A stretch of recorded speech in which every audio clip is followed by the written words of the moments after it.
Bonjour, bonjour. Aujourd'hui, on va parler de la Mazda RX-7. Juste la première génération. Donc, c'était entre 79 et 85.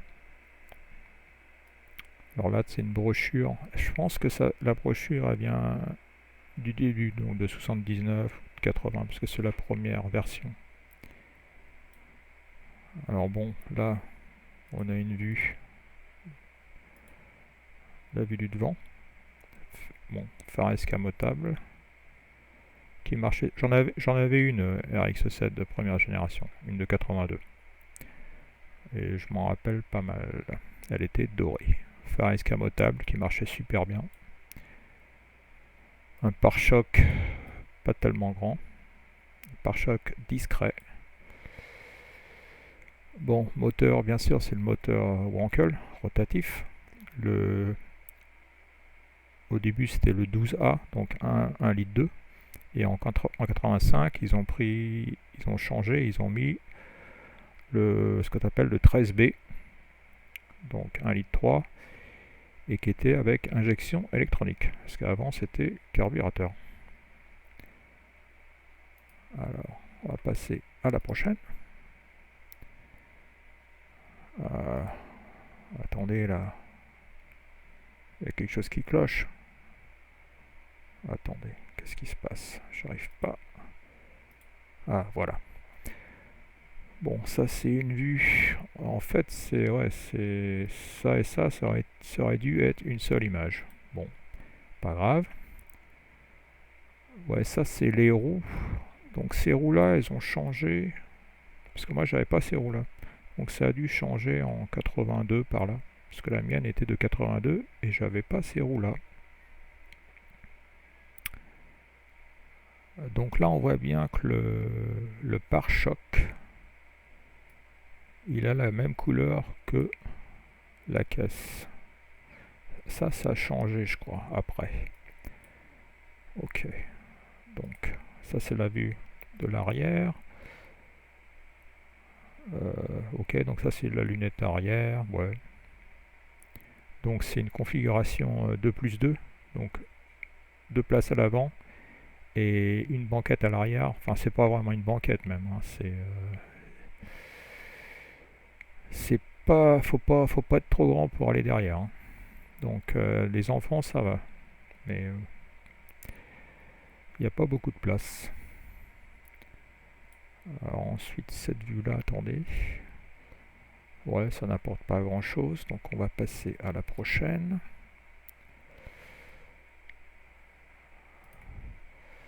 Ouais, donc cette vue-là de l'arrière, on voit que ça, moi j'avais pas ça. Elle n'était pas comme ça à l'arrière. Ça, c'est celle de 79. Parce qu'après, ça a changé. C'était pas comme ça sur la mienne. C'était. Il n'y avait pas cet enfoncement, ça allait. Il y avait un truc en plastoc là. Donc, c'était un peu différent. Sinon, ouais, t'as bien les pare-chocs de la même couleur que la caisse. Et là, t'as les feux qui font le coin. Je me rappelle plus si c'était pareil sur la mienne. Qu'est-ce qu'il raconte là? euh, Ouais, bon là c'est que du baratin. Ouais, donc ils disent que c'est super aérodynamisme et qu'il y a une distribution presque parfaite du poids. Ouais, je crois que c'était 50-50.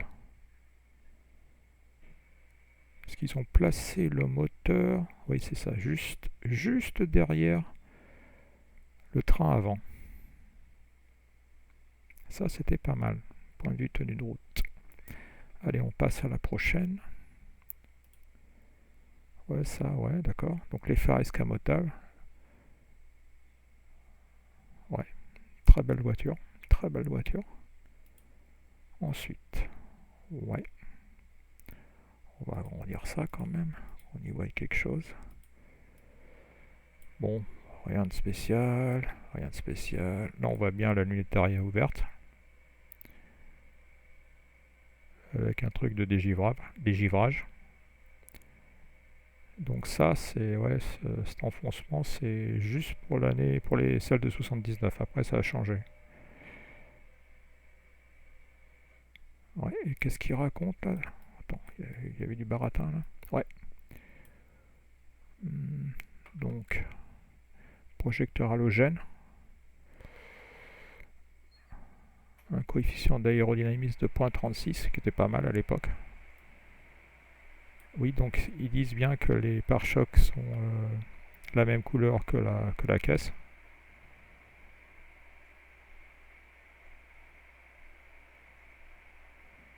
Ah oui, il y a deux petites vitres teintées sur les côtés là. Donc ça, c'est deux petites vitres triangulaires là. Pareil là.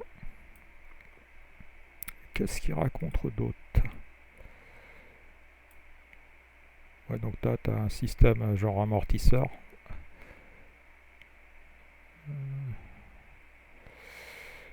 Blablabla, blablabla.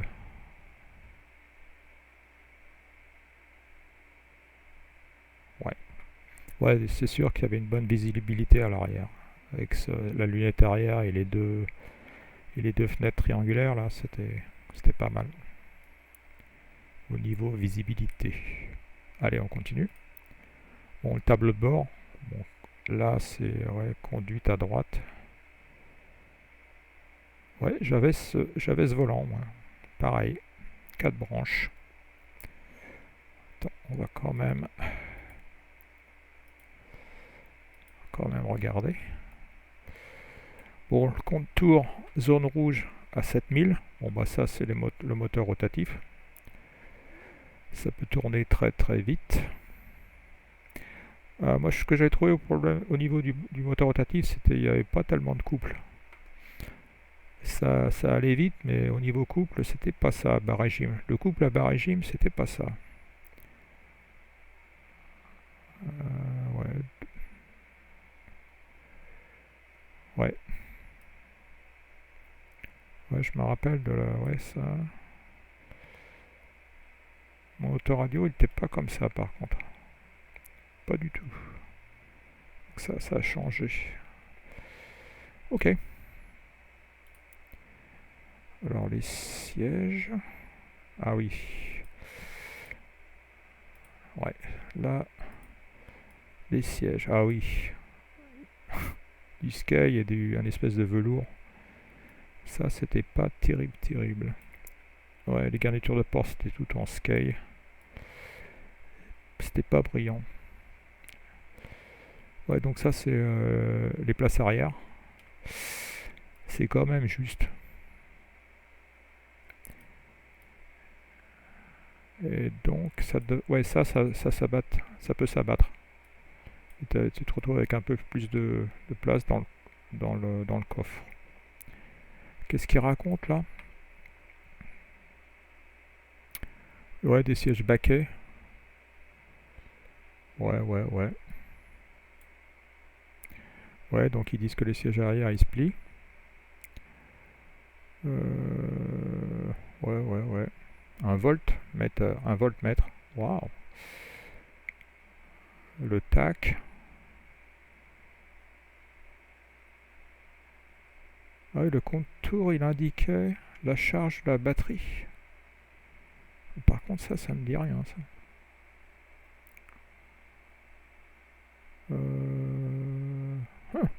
Je me rappelle pas de ça. Moi. Le tac, la charge de la batterie. Je me rappelle pas de ça. Ouais, ok, bon, d'accord. S'il dit, c'est que ça doit être vrai, mais ça me dit rien. Allez, on passe à la suivante. Ah, truc technique. Ça commence à être intéressant.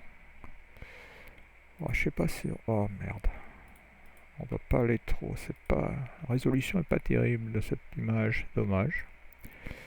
Oui, donc moteur rotatif. Bon bah Mazda à l'époque, ouais, faut dire que c'était des experts. Donc ouais, ça marchait plus ou moins bien quoi. problème, c'était toujours les joints, quoi. Les 3 joints sur chaque truc, les trucs triangulaires, là, il y avait les 3 joints, là, plus ou moins sur ressort, et ça, c'était quand même fragile. Ouais, donc là, ouais, presque 50-50 en distribution poids. Ouais, le châssis, donc le moteur, oui, juste derrière l'essieu avant. Ouais, ouais, c'est bien, c'est bien. Alors la suspension avant, c'est une suspension jambe McPherson. Et la suspension arrière, c'est... Ils utilisent ce qu'on appelle le Watt Linkage. Linkage. On va voir ça. Comment ça se bidouille? Alors... Ah putain, on voit pas grand chose, mais bon, je vais essayer d'expliquer. On commence par l'avant parce que c'est plus simple. Donc là, il y a une traverse, il y a la traverse, bras de suspension, jambe McPherson. Donc avec ressort plus amorto. Et là, il y a 2 freins à disque. Et bien sûr, des barres anti-roulis, barres de torsion, barres de stabilité, barres stabilisatrices. Alors ça, c'est l'arrière. Alors ça, c'est sympa parce que tu as le... Et ça, c'est une suspension qui n'est pas indépendante. Donc ressort, amorto, 2 freins à tambour. Ça, par contre, j'avais pas ça. J'avais les freins à disque à l'arrière. Et c'est ça les trucs de Watt. Donc là, tu as un bras qui est là. Tu as un bras à la verticale et tu as un autre bras là. Et là, tu as des tirants aussi. Bon, ça, les tirants, ça empêche le train de bouger quand tu accélères et tu freines. Et bien sûr, ça peut pivoter, donc ça peut bouger de haut en bas. Alors le machin de Watt là, ça permet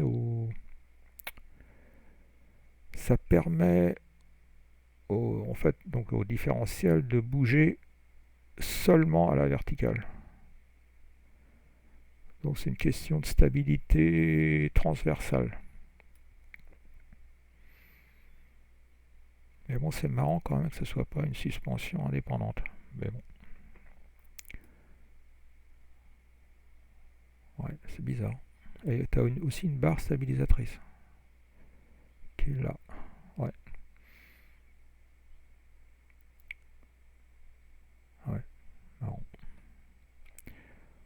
D'accord. Ouais, ça aurait pu être mieux quand même au niveau suspension. Ah bah il l'explique là. Donc le truc de Watt, ça minimise le mouvement latéral dans les virages.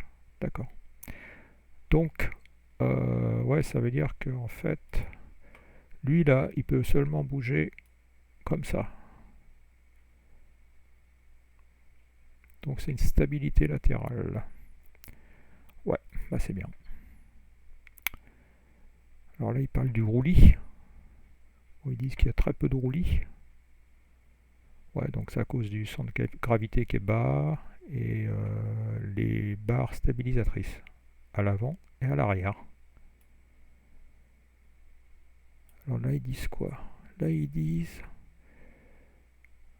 que les freins à l'avant, c'est des disques. Et ils disent que c'est des roues en aluminium. Ok. C'était pas mal ces roues-là. Moi, j'avais des roues, elles étaient nazes. La génération d'après, les roues, elles sont nulles. Ouais, donc là, on voit bien. Hein. Là, il y a la fusée, la jambe McPherson, le bras inférieur, qui je pense est triangulaire. Donc là, tu as une traverse. Et là, tu as la barre stabilisatrice. Donc ça, c'est à l'avant. Ok. Alors attends, il y a une vue éclatée en bas. Non, oui. Ah, on voit bien là. Donc, ouais. Donc là, l'arbre de transmission, différentiel. Ouais, bon, réservoir qui est là. Ouais, rien de spécial quoi. Rien de bien spécial. Bon, on va passer à une autre brochure. Alors celle-là, c'est de 84. Donc ça, c'est une génération. C'est donc c'est la première génération, mais c'est un autre look. Je sais plus quand ça a commencé, mais bon, c'est un autre look. Ouais, ça c'est 84. Donc ça doit être la dernière année parce qu'après ils sont passés 85, ils sont passés au 13B. Allez, on regarde. Donc ça, bon, il n'y a rien de spécial à part, ouais, ils ont changé un peu les pare-chocs. Puis là, t'as toute cette bande noire qui est pas mal. Allez, on passe à l'autre. Ah ouais, ça c'est ouais, donc ouais, des voitures, des versions super sportives. La Racing Beat. Il me semble qu'ils avaient été sur le lac Salé et ils ont essayé de battre des records de vitesse sur le lac Salé avec la Racing Beat. Est-ce que c'est intéressant de voir ce qu'ils racontent? Ouais, peut-être. On va regarder vite fait. Ouais. Ouais, ça c'est une voiture IMSA. Ouais. Ouais, bon. Ouais. Ce qui m'intéresse, c'est celle-là, la Racing Beat. C'est celle-là. C'est IMSA. Blablabla. Waouh. Elle a fait les 24 heures de Daytona quand même.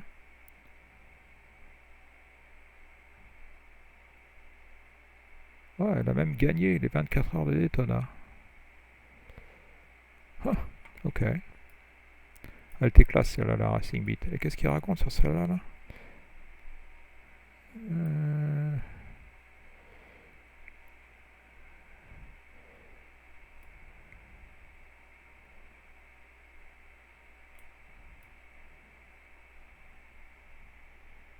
Ouais. Ça c'est une bagnole SCCA. Ça c'était les trucs, les courses solo je crois. Bon allez on passe à autre chose. C'est intéressant mais bon.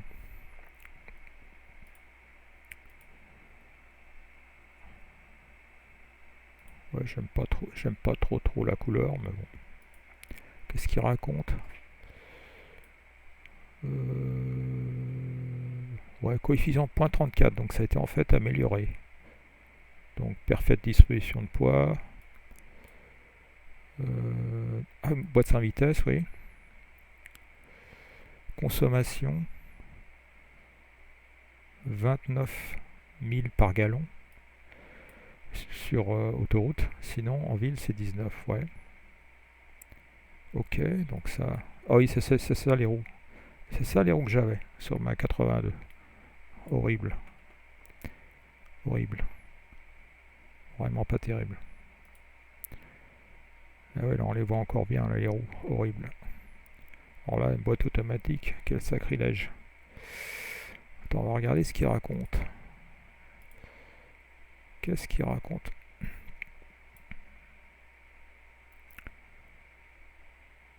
Ouais, t'avais le modèle GS. Alors là, une boîte 4 vitesses automatique. Ah oui, là, non. Non.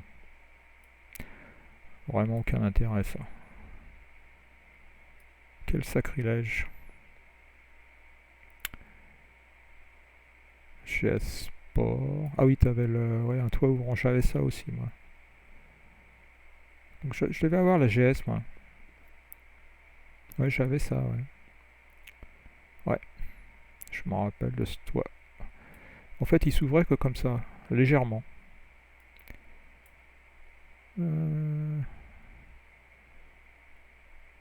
Ça me dit rien. Ah oui, d'accord, les miroirs, oui. Ouais.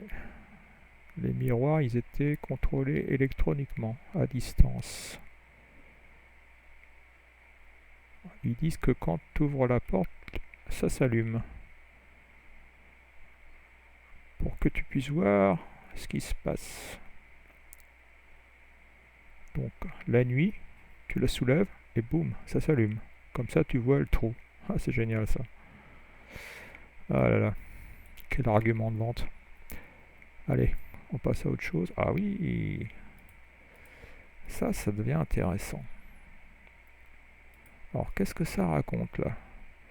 Ouais, donc ça c'est l'intérieur. Et putain, c'est une automatique encore. Donc il y a le modèle S et le modèle GS. Ouais. Ouais, ça... Ah oui, d'accord. Donc le ciel de toit, c'est du tissu au lieu que ce soit du sky. Ouais, ouais, ouais. Bon, on s'en fout de ça.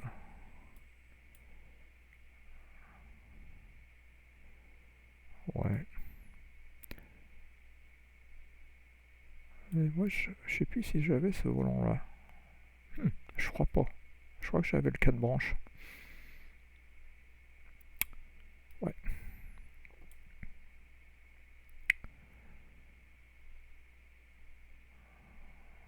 Ouais, ça, je m'en rappelle. Ça, c'est les commandes de miroir, de rétro.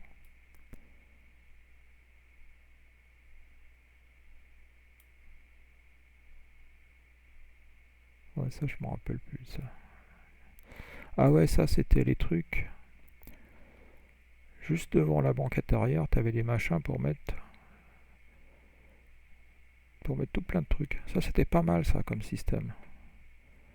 Donc ça, c'est juste derrière les deux sièges de devant. Et donc là, ça, c'est le devant de la banquette arrière. Ouais. Ok. Alors, ok, une autre vue.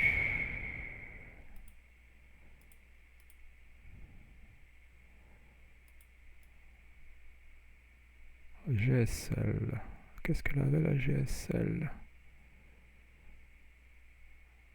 Ah bah voilà. C'est ça que je devais avoir parce que moi j'avais les quatre freins à disque. Oh putain, un limited slip differential. Ah oui quand même, pas mal. Donc les roues comme ça, mais ça c'était pas terrible. Cruise control. Ouais, je crois que je l'avais ça aussi. Ouais. Ça c'est le tableau de bord. En tous les cas, moi j'avais pas cette radio, ça c'est sûr. Ça c'est la radio de luxe. Est-ce volant, je me rappelle plus non plus. Enfin, bon, c'est pas grave. Donc, voyons voir. Ouais, pas mal. Donc ça, oh, ça c'est la SE, GSL SE. Ah ouais, ouais, t'as des roues de 14 pouces, moi j'avais des roues de 13 pouces. Et des jantes qui sont un peu mieux.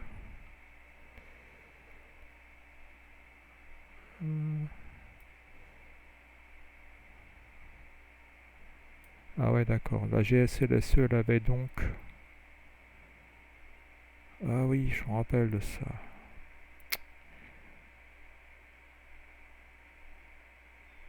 Ouais, ils avaient bidouillé avec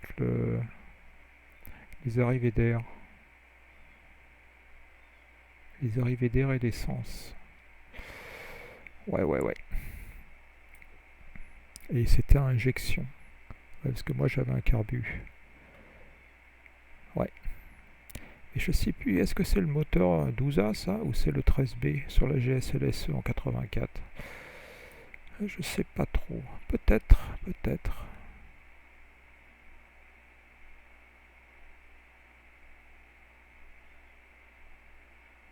Là on voit bien le linkage de Watt. Ouais, donc le linkage de Watt, c'est ce truc là. T'as une barre là, un truc verticale et une autre barre horizontale. Ça permet de limiter le mouvement du différentiel et il va bouger seulement à la verticale. Donc là, tu as l'amorto, le ressort. Là, il y a la barre stabilisatrice, anti-roulis. Hop, qui fait ça. Là, tu as des... Donc là, c'est des tirants. Ou des bras tirés. On appelle ça ce qu'on veut. Et l'arbre de transmission.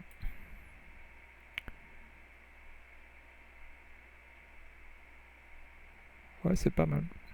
C'est pas mal comme suspension. C'est pas optimum, mais c'est pas mal. Bon, est-ce qu'il y a autre chose? Ah bah oui. Ah, il y a encore d'autres trucs. Oh, puis il y a du baratin là. Oh là. Oh non. Oh non, je vais pas refaire tout ça. Ouais, ça c'est la radio de luxe. Ça, c'était pas sur tous les modèles, ça c'est sûr. Ouais, t'as tout plein de trucs. Ça devait être toutes les options de la GSLSE, ça. Allez, on passe à autre chose. Ah, une petite vue éclatée, ça c'est sympathique. Alors ça, c'est pas mal.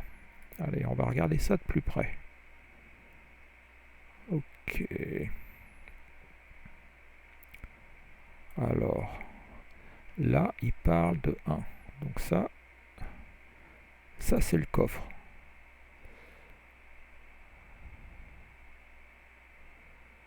Effectivement, il y avait de la moquette. Et la roue de secours, elle est placée en dessous de ça. En dessous de ce machin là. Ok, blablabla. Ok.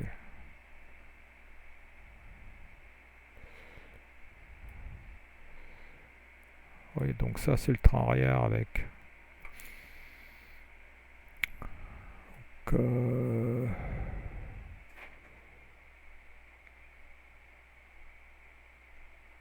Ok. Donc là c'est les ressorts et les amortisseurs en arrière. Ouais. 3. Ah ouais, des freins à tambour. Là c'est quand même... ils auraient pu mettre des freins à disque quand même. Quand même, ça aurait été mieux. Ça aurait été mieux.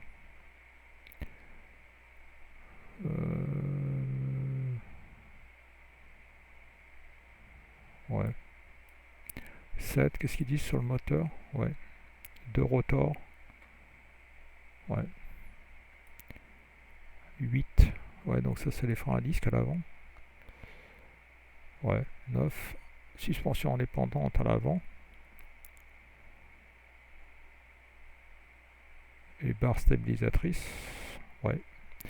Et bien sûr, le radiateur, la batterie. Ouais.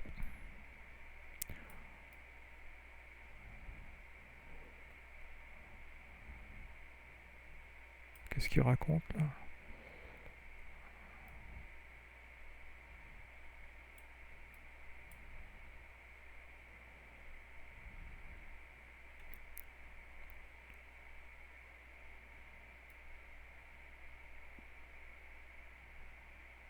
Ouais, c'est pas mal.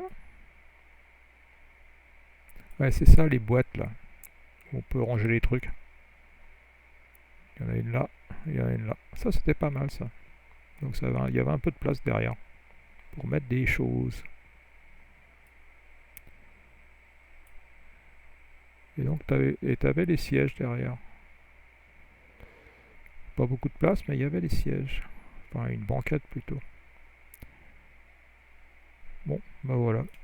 Allez, peut-être une autre. Ouais, il y en a une autre. Alors là, qu'est-ce qu'il raconte? Ouais, il doit donner toutes les options. Ouais, on s'en fout. Alors ça, c'est quoi ça? Avec le spoiler, le Beccaria là. Ah ça c'est un package. Ouais, t'as le méga... Comment ça s'appelle ça? Un spoiler? Spoiler avant? t'as un machin, t'as un espèce de béquet là. Ça c'est disponible séparément. Je savais pas que ça existait ce package. Ok. Qu'est-ce qu'il y a d'autre après ça? Ouais, bon, ça c'est l'autre, ça c'est la 79. Bon, je vais arrêter là. Bon, voilà, voilà la fin de la vidéo. J'ai essayé de présenter la Mazda RX-7 première génération, qu'on appelle communément la FB, parce que la seconde génération c'est la FC, et la troisième génération c'est la FD. Et moi donc j'avais une FB, et après j'ai acheté une FC. Et la FC, c'était une de 86 que j'avais. Et elle était quand même nettement mieux que la FB. Ça, il n'y avait pas photo. Vraiment une super bagnole. Bon allez, si vous aimez ce genre de vidéo, eh bien n'hésitez pas à souscrire à mon canal YouTube. Je vous souhaite une bonne journée ou une bonne soirée et à bientôt.